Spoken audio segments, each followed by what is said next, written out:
Estudo sobre o Evangelho de Lucas, parte 3, 21/7/2023.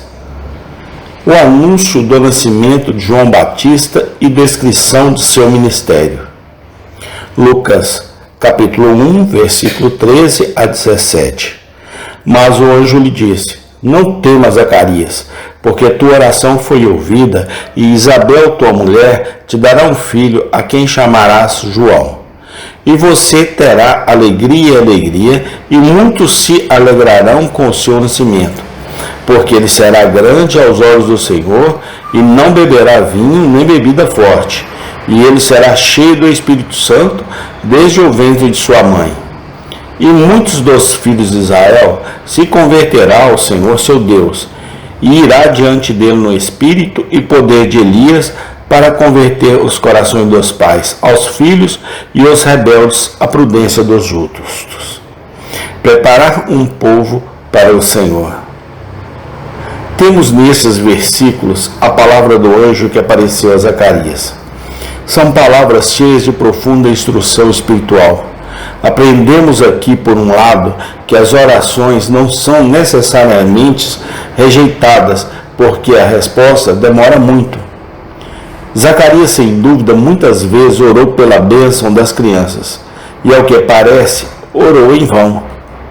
Em seu avançado tempo de vida, ele provavelmente havia deixado de mencionar o assunto diante de Deus e desistiu de toda a esperança de ser pai.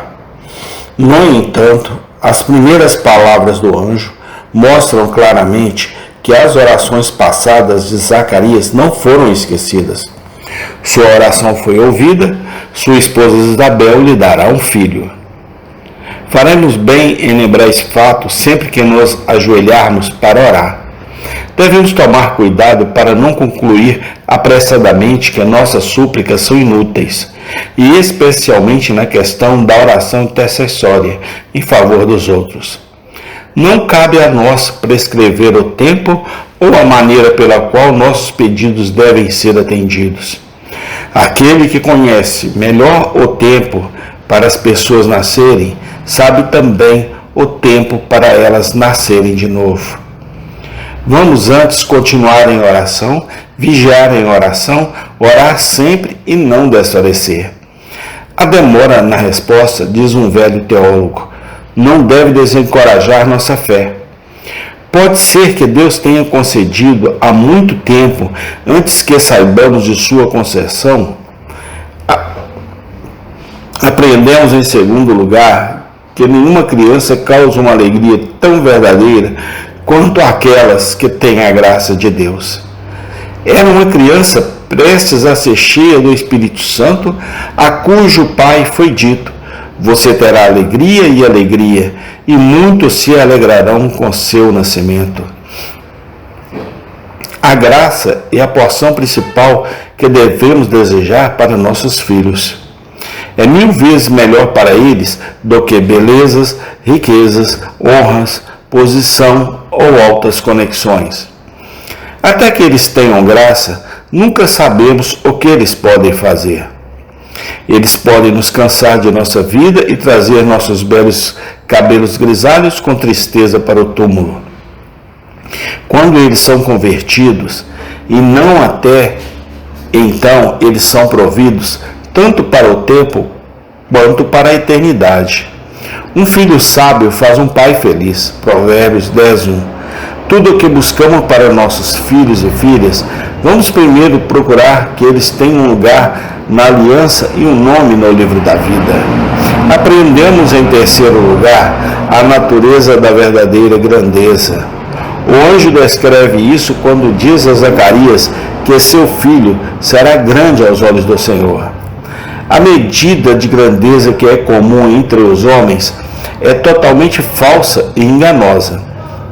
Príncipes e potestades, conquistadores e chefes de exércitos, estadistas e filósofos, artistas e autores, esse tipo de homem que o mundo chama de grande. Tal grandeza não é reconhecida entre os anjos de Deus. Aqueles que fazem grandes coisas para Deus, eles consideram grandes. Aqueles que fazem pouco para Deus, eles contam pouco. Eles medem e valorizam cada homem de acordo com a posição em que ele provavelmente estará no último dia e por toda a eternidade. Não nos envergonhemos de fazer dos anjos de Deus nosso exemplo nesse assunto. Busquemos para nós e nossos filhos aquela verdadeira grandeza que será possuída e reconhecida no mundo eterno. Há uma grandeza que está ao alcance de todos, dos pobres assim como dos ricos, do servo assim como do Senhor. Não depende de poder ou patrocínio, nem de dinheiro ou amigos. É o dom gratuito de Deus para todos os que o buscam nas mãos do Senhor Jesus Cristo. É a porção de todos os que ouvem a voz de Cristo e o seguem, que lutam na batalha de Cristo e fazem a obra de Cristo no mundo.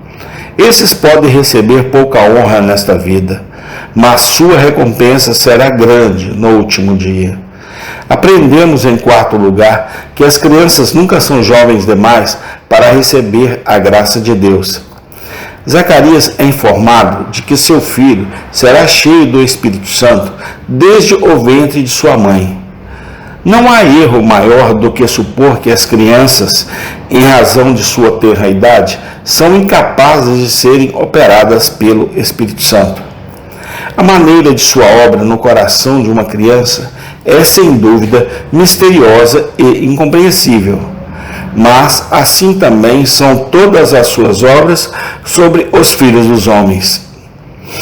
Tenhamos cuidado para não limitar o poder e a compaixão de Deus.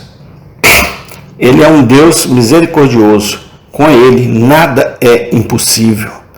Lembremos-nos dessas coisas em conexão com o assunto do batismo infantil. É uma objeção fraca dizer que as crianças não devem ser batizadas porque elas não podem se arrepender e crer. Se uma criança pode ser cheia do Espírito Santo, ela certamente não é indigna de ser admitida na igreja visível. Lembremos-nos destas coisas, especialmente no treinamento de crianças pequenas. Devemos sempre tratá-los como responsáveis perante Deus. Nunca devemos nos permitir supor que eles são jovens demais para ter qualquer religião. Claro que devemos ser razoáveis em nossas expectativas. Nunca devemos procurar evidências de graça inadequadas à sua idade e capacidade. Mas nunca devemos esquecer que o coração que não é jovem demais para pecar, também não é jovem demais para ser cheio da graça de Deus. Aprendemos, em último lugar, com esses versículos, o caráter de um ministro de Deus realmente grande e bem-sucedido. A imagem é colocada diante de nós de uma maneira impressionante pela descrição do anjo de João Batista.